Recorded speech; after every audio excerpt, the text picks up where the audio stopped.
இப்போது ஆச்சி ஜாம் ஒன்று வாங்கினால் இன்னொன்று ஃப்ரீ வழங்கும். மணிச் செய்திகள் இணைந்து வழங்குபவர்கள் அரசன் சோப், ரொம்ப ரொம்ப நல்ல சோப்.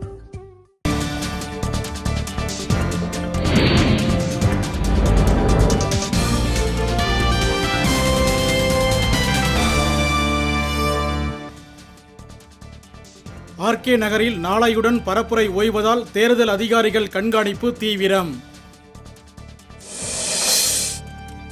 அமைச்சர் விஜயபாஸ்கர் வீட்டில் வருமான வரித்துறை கைப்பற்றிய ஆவணங்கள் தேர்தல் ஆணையத்தில் தாக்கல். ஆர்கே நகர் நிலவரம் குறித்து டெல்லியில் தலைமை தேர்தல் ஆணையர் நசீம் ஜெய்தியுடன் ராஜேஷ் லக்கானி ஆலோசனை. ஊழலுக்கான ஆதாரங்கள் சிக்கியுள்ளதால் அமைச்சர் விஜயபாஸ்கரை கைது செய்ய அன்புமணி ராமதாஸ் வலியுறுத்தல். காவிரி மேலாண்மை வாரியம் கோரி தஞ்சை மாவட்ட ஆட்சியர் அலுவலகத்தில் 13வது நாளாக விவசாயிகள் போராட்டம். குருத்தோலை ஞாயிறையொட்டி தஞ்சை திரு இருதய ஆலயத்தில் நடைபெற்ற ஊர்வலத்தில் 500க்கும் மேற்பட்டோர் பங்கேற்பு. பணப்பட்டுவாடா புகாரில் முதலமைச்சர் பழனிசாமி உட்பட அனைத்து அமைச்சர்களும் பதவி விலக மருத்துவர் ராமதாஸ் வலியுறுத்தல்.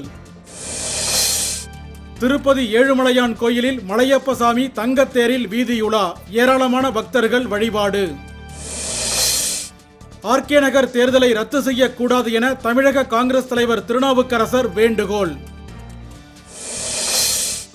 சிரியா மீது மீண்டும் தாக்குதல் நடத்தினால் கடும் விளைவுகளை சந்திக்க நேரிடும் என அமெரிக்காவுக்கு ரஷ்யா எச்சரிக்கை. இப்போது ஆச்சி ஜாம் ஒன்று வாங்கினால் இன்னொன்று ஃப்ரீ வழங்கிய மணிச் செய்திகள் இணைந்து வழங்கியவர்கள் அரசன் சோப், ரொம்ப ரொம்ப நல்ல சோப்.